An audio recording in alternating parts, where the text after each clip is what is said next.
This is a reading from the Holy Shroud and the Visions of Maria Valtorta. Burial of Jesus. He was taken away from distress and from judgment. Who shall declare his generation? Because he is cut off out of the land of the living. For the wickedness of my people have I struck him, and he shall give the ungodly for his burial, and the rich for his death, because he has done no iniquity, neither was there deceit in his mouth. Isaiah chapter 53, verses 8 to 9. The burial. John the Evangelist, present at the tragic death of Christ, tells his burial very briefly and skips the details that interest exegetes so much. John wrote, "They took therefore the body of Jesus and bound it in linen cloths with the spices, as the manner of the Jews is to bury." All hold the view that St. John used the words linen cloths, in Greek the word orthoniois, to mean the various linens used to provisionally embalm Jesus' body. Dr. Barbet devoted an entire chapter to Jesus' burial and did some interesting historical literary research to know how the Lord's body was treated. His conclusion was, "But then everything is clear. For lack of time and supplies, the disciples carried out only the first part of the Hebrew customs, the part that comes before the burial in the strict sense of the word. They wrapped Jesus in a shroud and wrapped the shroud with linen cloths, soaked in a mixture of myrrh and aloes, so as to perform a hasty relative antisepsis. The definitive unction, after the washing, was to be done by the women on the first day after the Sabbath. Widespread opinion has it that Jesus' body was laid out in the sepulcher as shown on figure 50. Jesus' burial according to Maria Valtorta. Preliminary remarks. 1. I will quote only some passages from the long narrative. It is advisable to read the whole chapter, Poema 9, pages 372 to 385, and Poema 5, pages 628 to 638.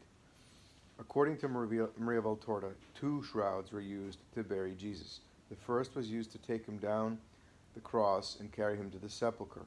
It was no longer usable, stained with blood, sweat, and dust as it was. The other one, a clean one, was used to wrap up the Lord's body. This is the one kept in Turin. The small procession, having climbed down from Calvary at the foot, comes to Joseph of Arimathea's sepulchre, dug out of the mountain's limestone. The compassionate group enters with Jesus' body. I see that the sepulchre is like this.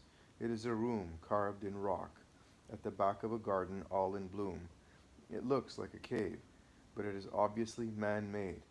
There is the sepulchral chamber in the strict sense of the word, with its niches which are different from those in the catacombs. The niches are like round holes that go into the rock like the holes of a beehive, just to give an idea. For now, they are all empty. The empty eye of each niche looks like a black spot on the grayish rock. Then, before this sepulchral chamber, there is a sort of antechamber. In the middle, there is a stone table for the unction. It is there that Jesus is put in his shroud. John and Mary also enter, but no one else does, because the preparatory room is small. Were there more people, they could not move. The other women stand by the door, or rather by the opening, since there is no door in the true sense of the word. The 2 bearers uncover Jesus. While in a corner on a kind of shelf, in the light shed by 2 torches, they prepare the linen strips and the aromatic spices. Mary bends over her son and weeps. She wipes him once more with the veil that is still on Jesus' loins. The only cleansing received by Jesus' body is his mother's tears. But though there is many a tear, they can but superficially and partially remove dust, sweat, and blood from that tortured body. Then Mary turns to Jesus' head and straightens it, as it was bent slightly back and much to the right. She tries to close the eyelids that stubbornly remain half open, and the mouth that remained open, contracted, somewhat twisted to the right. She arranges his hair. Just yesterday they were so beautiful and tidy, but now are a tangled mass, heavy with blood. She unravels the longest locks, smooths them on her fingers, rolls them up to give them back the shape of her Jesus' soft hair, so delicate and curly. Nicodemus and Joseph draw near, and on a kind of seat on the other part of the stone, they set pots and linen strips, and the clean shroud, and a bowl of water, I think, and wads and rope yarns, I think. The mother looks with tormented, feverish eyes at the two preparers. Dejected, but relentless, they arrange the rolls of linen strips soaked by now in the aromatic spices. The two preparers have finished preparing the strips. They come to the table and bear Jesus, removing even the veil. They run a sponge, I think, or a wad of linen on the limbs in a very hasty preparation of the limbs dripping from everywhere. Then they apply ointments on his entire body. They simply bury him under a crust of pomade. First they lift him and wipe off the stone table on which they now put the shroud, over half of which hangs over the head of the bed. They place him carefully on his chest and rub the whole back, the thighs, the legs, and the entire back part of the body. Then they delicately turn him, careful that the pomade of aromatic spices be not removed. They put ointment on the front parts of the body too, beginning with the trunk, then the limbs, first the feet, at last the hands, which are crossed on the lower abdomen. The mixture of aromatic spices must be sticky as gum, because I see that the hands stay in place, whereas before they always slipped off due to the dead weight. The feet, though, remain in the same position. One is straighter, the other more extended. At last, the head. After carefully rubbing it so that the features disappear under the layer of ointment, they tie a strip under the chin to keep the mouth closed. Mary moans louder. Then they lift the hanging part of the shroud and fold it back over Jesus. He disappears under the large cloth of the shroud. He is no more than a shape covered by a piece of cloth. Joseph looks, if everything is in place, and puts on the face also a linen sudarium and other cloths, like short and wide rectangular strips that cross over the body from right to left and hold the shroud in place, closely fitting the body. It is neither the characteristic binding of a mummy nor that of Lazarus' resurrection. The binding is only an early stage. Jesus is annihilated by now. Even his shape is blurred by the linens. He seems to be a long mass of cloth, narrower at the ends and wider in the middle, resting on the gray stone. Mary weeps louder. Various details of great interest come to light in Valtorta's narrative. Jesus' body was not washed. Perhaps only a little water was used. The linen strips were soaked in the aromatic spices. Ointments were applied to Jesus' body. The mixture of aromatic spices was sticky. A clean shroud was used. Jesus' feet remained in their initial positions. One is straighter, the other more extended. Jesus' face was tied with a chin strap. The body was wrapped up in the shroud as shown on figure 50. A linen sudarium was put on Jesus' face. Other large rectangular strips were put over the shroud to fit it close to the body. Only the early stage of the binding was done, hastily at that, but Jesus' entire body was bound. The binding was unlike Lazarus's. These details correspond surprisingly well to a great deal of modern scientific research. Let me quote a few Syndenologists. Giovanni Giudica. Before beginning the sad ceremony, the two men got also what was needed for the burial, or rather for the burial and the ritual embalming, as the manner of the Jews is to bury. John chapter 19, verse 40. Not many things were needed to carry out this task, and Nicodemus himself obtained them: a white shroud, some aromatic spices, perhaps some water, some aloes, myrrh, and linen strips. Some of the aromatic spices were partly used in powder, like myrrh. Others, instead, were used in the form of oleolites. That is to say, the volatile oils of those resins were abundantly dissolved in an olive oil base. Was the body itself bound with the strips spoken of by John? It can, in fact, must be held with near certainty. The strips, out of haste, were loosely fitting around the neck, the hips, the knees, and the feet, and then well soaked in aromatic spices, so as to defend the corpse from corruption. To sum up, Joseph and Nicodemus approximately did all that was necessary, though, going for quantity rather than scrupulousness and meticulousness, they nonetheless obeyed everything commanded by the law. The burial was in every way right, honorable, and definitive, as was fitting for the Master, the Son of God. a complete, albeit hurried, burial. Vicari. In the Saviour's burial, the hands and feet received no other bandages than the ones that fastened his entire sacred body. First, the shroud was wrapped right onto his body. Then the linen strips over it held it fast, tight against the body, and as a result tied together with the shroud the hands and the feet of the divine deceased. M. Macera. The mixture of aloes and myrrh must have been brought as is to the sepulcher. I say it was already prepared and ready, because that is how most of the people of Jerusalem were buried. Various workshops were pre-mixed and sold the mixture, ready for general use. A question now comes out. How was this mixture prepared? What preparation formula was used? Here is the mystery. Was it a thick or liquid or powdery extract? We can reply to these questions with personal opinions and hypotheses only. We are of the opinion that the mixture was a watery, liquid extract of aloes in which powdered myrrh was mixed as an aromatic spice with the other aromatic spices, as St. John says. The computer analysis done recently, 1976, in the Jet Propulsion Laboratory in Pasadena, USA, seems to demonstrate that the man of the shroud was put a chin strap. Maria Valtorta had already written so in 1944.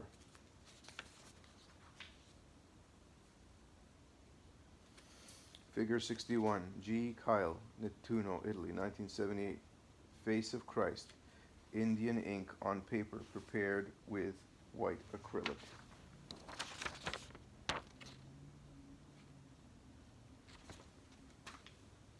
Figure 32. R. Corrado, on the way to Calvary. According to Maria Valtorta, Jesus carried an entire cross. See pages 91 to 93.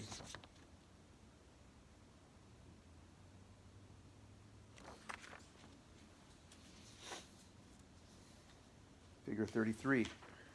R. Corrado, on the way to Calvary. This is how Monsignor Ricci sees Jesus carrying his cross. See pages 90 to 91.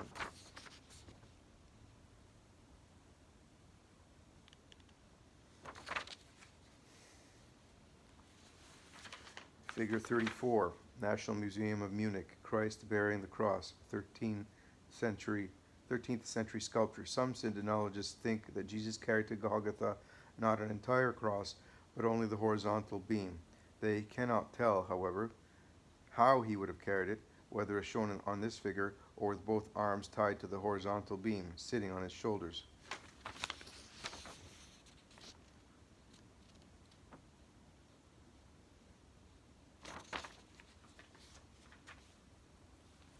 Figure 35. Rafael Lauletta. Jesus falls under the weight of the cross. The artist has attempted to show how heavy the cross, by falling on Christ's shoulders, could have also caused a wound on the left shoulder blade of the man of the shroud, thus enlarging the scourging wounds.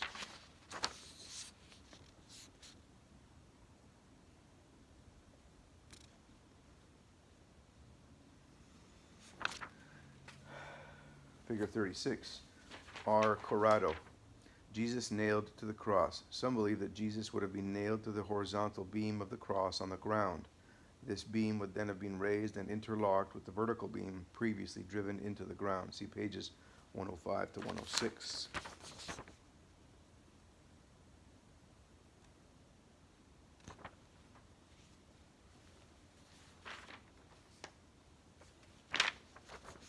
This is a diagram of the crucifixion. It says figure 39. Jesus nailed to the cross.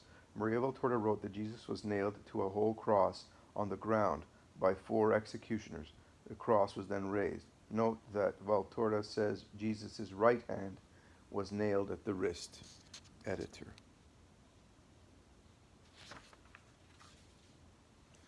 Figure 38.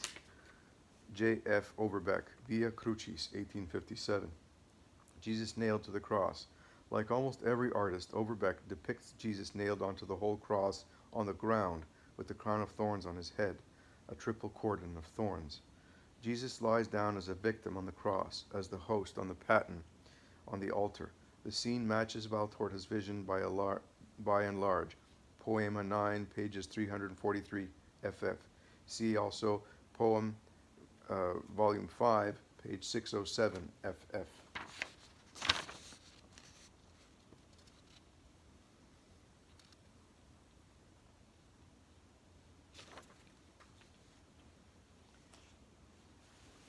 Figure 39. Small crucifix of French origin. The sculptor has expressed very well the exceptional effort that the Redeemer had to make to raise himself and so be able to breathe. Thus he had to push against the nail in his feet and strain with his hands to avoid suffocating. As he repeated this convulsive movement throughout the 3 hours of his agony, his left shoulder blade was made to rub against the wood of the cross, thus reopening and enlarging the wounds caused by the scourging. This could explain the wound found on and around the left shoulder blade of the man of the shroud.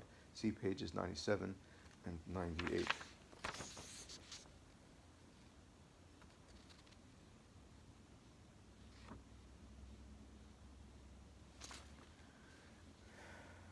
On the next page, the caption is Figure 40, R. Corrado, Jesus taken down from the cross, based on Maria Valtorta's description. See page 115.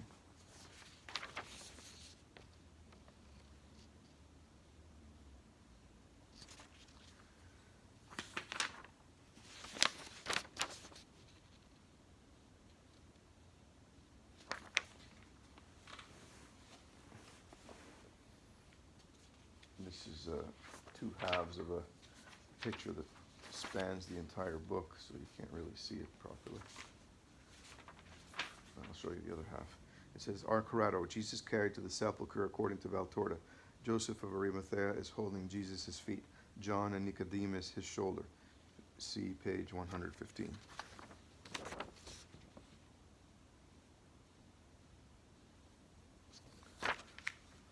Figure 42. R. Corrado, on the way to the sepulchre, Dr. Barbet holds that Jesus' body would have been carried to the sepulchre with his hands still nailed to the horizontal beam. 5 men would have been required, 1 at the feet, 2 at the beam's ends, and another 2 to hold Jesus back with a twisted sheet. I don't think that's plausible, or it's not practical. Figure 43. Raphael, the carrying of Jesus' body, a stupendous work with a profound sense of pathos. One must consider the intensity of grief expressed on all the faces and the majestic serenity of death revealed in the white figure of Christ. The scene basically renders Maria Valtorta's description.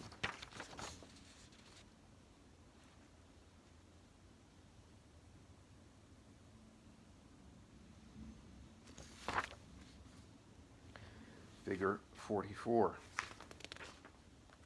Rome, Basilica of the Holy Cross in Jerusalem, one of the nails with which, according to tradition, Jesus was crucified. It is 12.5 centimeters long, 4.9 inches, 9 millimeters wide just under the head, which is 0.35 inches, and 5 millimeters wide at the tip, which is 0.2 inches.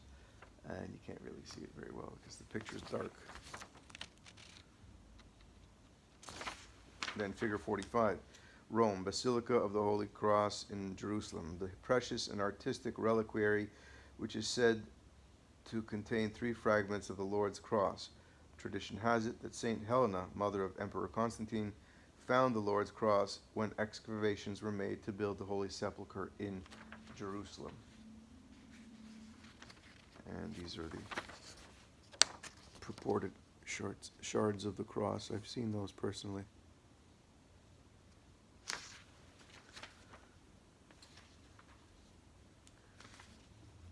Figure 46, Rome, Basilica of Holy Cross in Jerusalem, portion of the inscription that Pilate put on Jesus' cross. According to an old tradition, St. Helena found it on Mount Calvary. The document shows the Latin words written from it from right to left. Though this manner of writing was Oriental, it was sometimes used even among Greeks and Romans.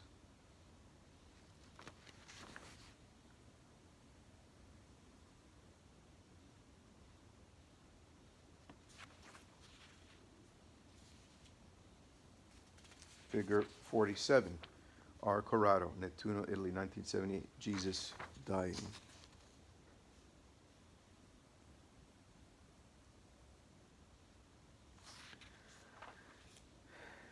Figure 48, R. Corrado, the sepulcher according to Maria Valtorta's description.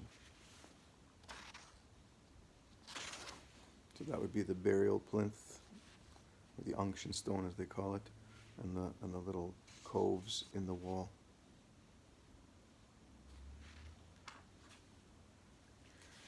Figure 49, Ar Corrado, Jesus' body in the sepulcher before being wrapped in the shroud, and figure 50, Ar Corrado, Jesus' body wrapped up in the shroud, fastened with strips of linen.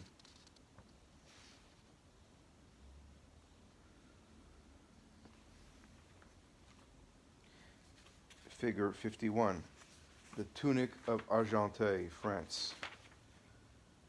This is one of the most remarkable relics of Christianity. Its history is documented back to August the 12th, AD 800, when Charlemagne gave it to his daughter Theodrada, at first the benefactress of the priory of Argente. She then became a nun there.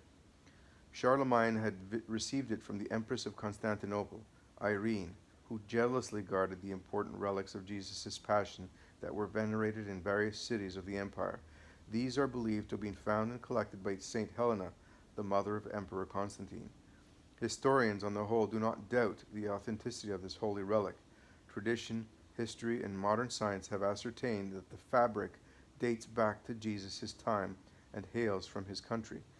It would actually be the tunic Jesus wore on his way to Calvary. It is blood-stained all over, and experts say that the stains on the back correspond to the main imprints found on the Holy Shroud of Turin.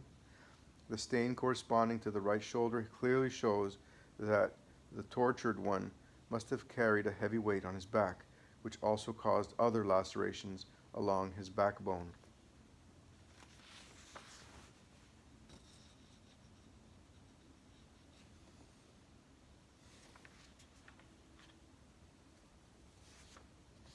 Figure 52.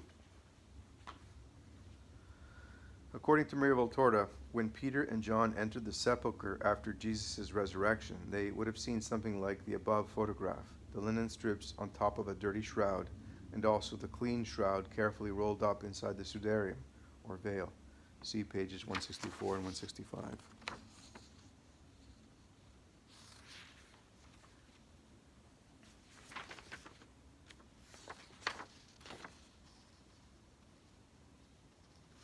The caption for that one reads, the figure 53, Oristano, Sardinia, the Crucifix of Nicodemus. This precious relic is venerated in the Church of the Friars Minor Conventuals in Oristano. This is a unique case in ancient sculpture, since it has no connection to any artistic school. Its origins are unknown. The most common legend, identical to that of a few other crucifixes, attributes the sculpture to Nicodemus, a friend and secret disciple of Jesus. Valtorta gives credence to that legend. She says Nicodemus promised the Mother of God to sculpt out of cedar of Lebanon wood a statue of Jesus crucified, in which he would hide the shroud stained with blood and sweat that had been used, according to Valtorta, to carry Jesus' body to the sepulchre. Poema, Volume 10, page 295 of Poem, Volume 5. Poem, Volume 10, page 295, or Poem, Volume 5, page 903, because there's two versions of the Poem of the Man God. Convinced of the above, Valtorta personally thought the crucifix containing that shroud was the one called the Holy Face. It is venerated in the Cathedral of Lucca, not far from Viareggio, where Valtorta lived, and according to an ancient legend, it too was sculpted by Nicodemus. Nothing, however, was found inside. Figure 54. Cloister of the Basilica of St. John Lateran, Rome. The Mensura Christi, marble slab supported by 4 small columns, according to a very ancient tradition. Its height would correspond to Jesus' height, about 180 centimeters, 5 foot 11, by the Lateran chapter's kind permission.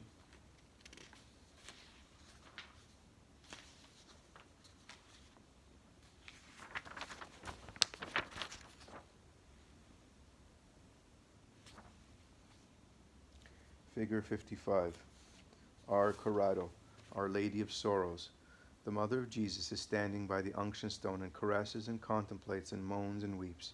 At times, the torch's quivering light illuminates her face, and I can see large teardrops rolling down the extremely pale cheeks of a ravaged face.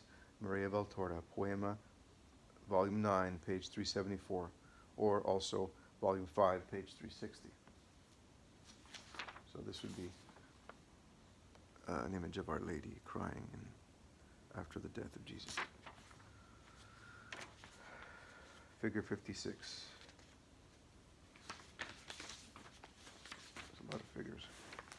Let me see. Okay, I'll take it to the end of the figures. There's 4 more to go. Figure 56.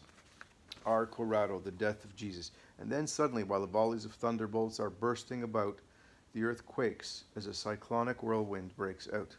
The earthquake and the atmosphere wave merge to inflict an apocalyptic punishment on the blasphemers. The top of Golgotha sways and totters like a dish in a madman's hand. Due to the jumpy and waving tremors, the 3 crosses shake so much that they seem about to get knocked over. Maria Valtorta, Poema, Volume 9, page 362, or Poem, Volume 5, page 621.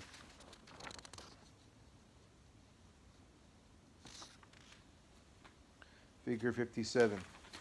Our Corrado, the mother of Jesus at the sepulchre. The heavy sepulchre stone has been slid into place. Mary, until now supported by John and quiet enough in her sobbing, frees herself from the apostle. With a cry which I believe made even the fibers of plants quiver, she hurls herself against the door. She clings to the stone jut to push it back, skins her fingers and breaks her nails, but without success. She even tries to lever the stone with her head, pressing against the rough jut. Her wailing has some of the roar of a lioness slashing her veins on the door of a trap enclosing her cubs. A lioness, pitiful and fierce in her motherly love. She is the mother only, and simply the mother, attached with all the fibers and nerves of flesh and love to her child. Valtorta, Poema, 9, pages 386 to 7, or Poema 5, page 638 to 9.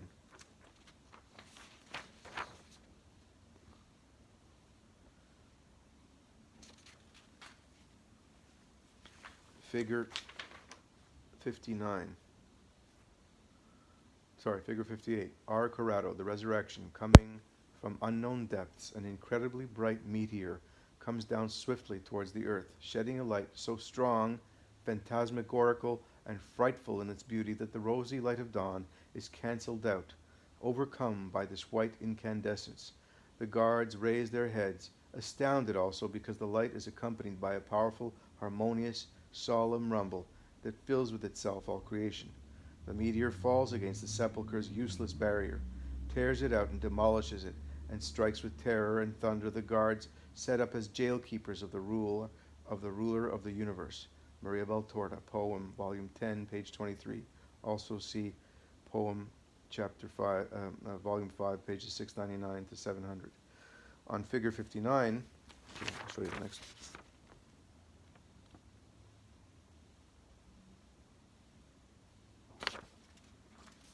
On Figure 59, it says, Our Corrado, Jesus appears to his mother as soon as he is risen. Behind Mary, one can see Veronica's veil, which bore the imprint of Jesus' face. Mary, startled at the sound, raises her head to see what wind may have opened the shutters. Instead, she sees her radiant son, handsome, infinitely more handsome than when he had not yet suffered, smiling, alive, brighter than the sun, dressed in white as of light woven into cloth, and he is advancing towards her. Maria Valtorta, Poema, Volume 10, page 26. Also see Poem, Volume 5, pages 701 to 702. It's the resurrected Jesus greeting his mother.